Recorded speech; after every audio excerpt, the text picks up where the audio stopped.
പലതരത്തിലുള്ള പ്രയാസങ്ങളും ബുദ്ധിമുട്ടുകളും കഷ്ടങ്ങളും പലപ്പോഴും നമ്മെ ബാധിക്കാറുണ്ട്.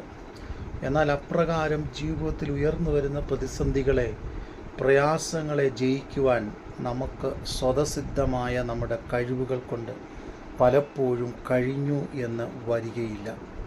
എന്നാൽ ഫിലിപ്പിയ ലേഖനം 4-ാം അധ്യായം അതിൻ്റെ 19-ാം വാക്യത്തിൽ ഇങ്ങനെ പറയുന്നു: എൻ്റെ ദൈവമോ നിങ്ങളുടെ ബുദ്ധിമുട്ടൊക്കെയും മഹത്വത്തോടെ അവൻ്റെ ധനത്തിനൊത്തവണ്ണം ക്രിസ്തുയേശുവിൽ പൂർണ്ണമായി തീർത്തു തരും.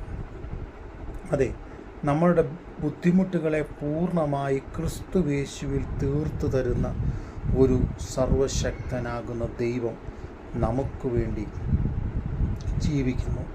നാം ദൈവസന്നിധിയിലായിരിക്കുമ്പോൾ നമുക്കുണ്ടാകേണ്ടുന്ന അനേക തിരിച്ചറിവുകളിൽ ഏറ്റവും പ്രധാനപ്പെട്ട ഒരു വിഷയമാണ് എഫേസ്യ ലേഖനം 3-ാം അധ്യായം 20-ാം വാക്യത്തിൽ പറയുന്നത്: എന്നാൽ നിങ്ങൾ ചോദിക്കുന്നതിലും നനയ്ക്കുന്നതിലും അത്യന്തം പരമായി ചെയ്യുവാൻ സർവശക്തനായ ദൈവത്തിന് കഴിയും എന്ന് നാം വിശ്വസിക്കുക.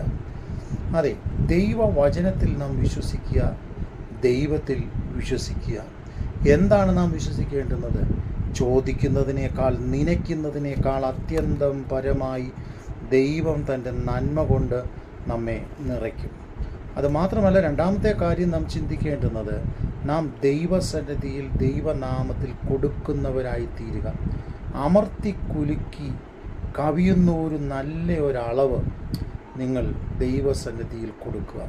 ലൂക്കോസിൻ്റെ സുവിശേഷം 6-ാം അധ്യായം അതിൻ്റെ 38-ാം വാക്യം. പിന്നെയും മലാക്കിയുടെ പ്രവചനം 3-ാം അധ്യായം അതിൻ്റെ 10-ാം വാക്യം: ഞാൻ നിങ്ങൾക്ക് ആകാശത്തിലെ കിളിവാതിലുകൾ തുറന്ന് സ്ഥലം പോരാതെ വരുവോളം നിങ്ങളെ മേൽ അനുഗ്രഹം പകരുകയില്ലയോ എന്നിങ്ങനെ നിങ്ങൾ ഇതിനാൽ എന്നെ പരീക്ഷിക്കുന്നു എന്ന് സൈന്യങ്ങളുടെ യഹോവയുടെ അരുളപ്പാട്.